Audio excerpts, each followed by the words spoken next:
I love my mom. I miss my mom. Where's my mom? I'm right here. I miss my mom. I'm right here, Cason. Cason. Hi, Jesus. You're so beautiful. He's in a dream. He's dreaming.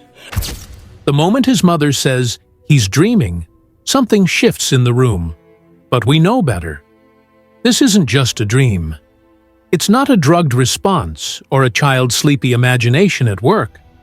No, he's not dreaming. He's seeing. This moment caught on camera is not random. It is raw, emotional, and deeply spiritual.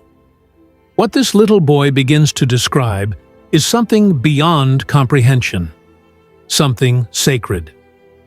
Now, before we continue, I invite you to take a moment and subscribe to this channel. Now, let's dive back in. What hit me the most when watching this clip wasn't what he saw first, but who.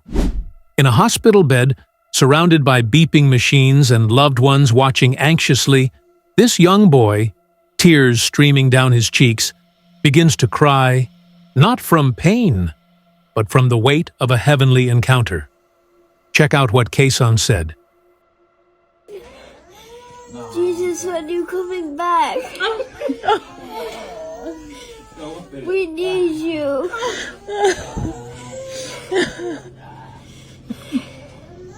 I need you. I miss you, Jesus. He didn't say it to impress anyone. He said it like someone who really just finished having a conversation. He was hurting. He was emotional. And in that place of deep longing, Jesus was there, listening, comforting, and real. It was personal, not a vision from far away. A child, talking to the King of Kings like a friend. And doesn't the Bible say something just like that? In John chapter 10, verse 27, Jesus says, "My sheep hear my voice, and I know them, and they follow me." Cason didn't need anyone to explain what was happening. He was living it. The shepherd was there. The voice he heard wasn't imagined. It was Jesus, and he was listening. Right after that moment, Cason slowly lifts his head, and with a trembling voice, he says, I miss you, Jesus. I miss you. Dad, you're so pretty. Hi, Dad. Do you see me skateboarding? His dad passed away a year ago. Oh my God. You're so pretty. You're so pretty. It's okay. Mom loves you, Dad. She tells you all the time. He begins to speak to his father, who has passed away. The moment is incredibly moving. It's not a light-hearted vision or some dreamlike rambling. It's grief meeting hope. It's the invisible becoming visible, just for a moment. And the way he says it, with such heartbreak and sincerity, reminds us that even children carry memories of loss, love, and longing. It's as though his soul reached across time and eternity, and for that brief moment, he saw the man he misses most. As the tears continue and his breathing slows into soft sobs, Cason begins to describe something even more astonishing. Here, listen to what he says next. I wish I was with you, Dad. It's so pretty up here. There's so many flowers and butterflies. Butterflies, a lot of butterflies in heaven. It's okay, Cason. He doesn't use complicated words or detailed descriptions, but somehow The simple way he says beautiful heaven carries more power than 1,000 sermons ever could. Heaven, as he saw it, wasn't just a concept. It was a reality. It was vibrant. It was alive. And it was beautiful. In Revelation chapter 21, verse 2, the Apostle John writes, "I saw the holy city, the New Jerusalem, coming down out of heaven from God, prepared as a bride beautifully dressed for her husband." That same kind of beauty, holy, radiant, untouched by pain or time, is what Cason saw.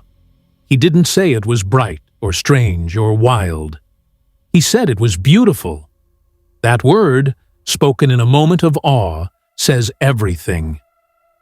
Then, just when you think it can't get more overwhelming, Cason says something that absolutely leaves you speechless.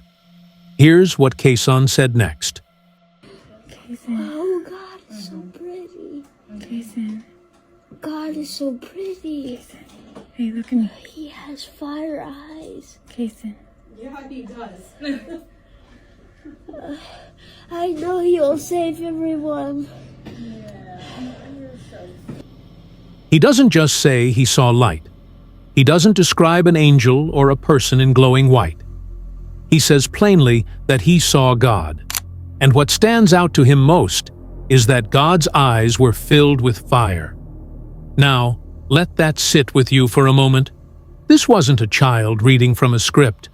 This wasn't learned behavior or theological imagination. This was a spontaneous, honest moment. And yet it mirrors exactly what Scripture has said all along. In Daniel chapter 10, verse 6, the prophet describes a heavenly figure saying, "His face was like lightning, his eyes like flaming torches." And again, in Revelation chapter 1, verse 14, John describes the risen Christ, saying, "His eyes were like blazing fire." How does a child, barely able to read, use the exact same language used by prophets who encountered the living God? How does he know that fire represents God's glory, holiness, and righteous judgment? He doesn't, unless he actually saw what he said he saw. This part of the encounter reveals not only a glimpse of heaven, but a glimpse into the power and majesty of the one who rules over it.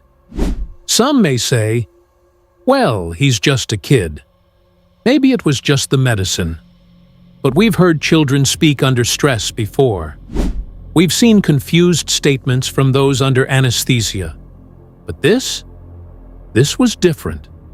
There was no silliness, no confusion, and no randomness in his words.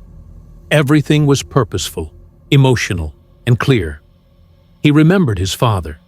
He saw heaven and said it was beautiful. And when he saw God, he described him in a way that aligns with the holy writings of ancient Scripture.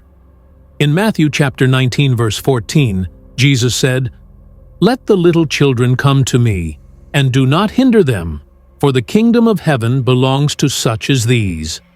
What if, just what if, God really does reveal these things to children before anyone else?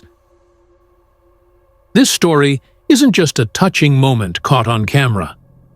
It's a reminder that the veil between heaven and earth is thinner than we often believe. It's proof that eternity is real, and that even a child can encounter the living God in all his power and beauty. What Cason saw moved him to tears, but what he said has the power to move us all to faith. Not just the kind of faith that agrees with ideas, but the kind that believes with the heart, that God is not distant, heaven is not a myth, and one day we too may look into those fiery eyes and hear him say, "Welcome home." If this story touched your heart like it touched mine, I invite you to like this video, leave a comment, and subscribe to this channel. There are more stories like this, more real encounters, more faith-shaking truths, and we'll continue to bring them straight to you. Until then, hold on to the truth. Let your heart stay tender, and never stop believing in the one who holds eternity in his hands.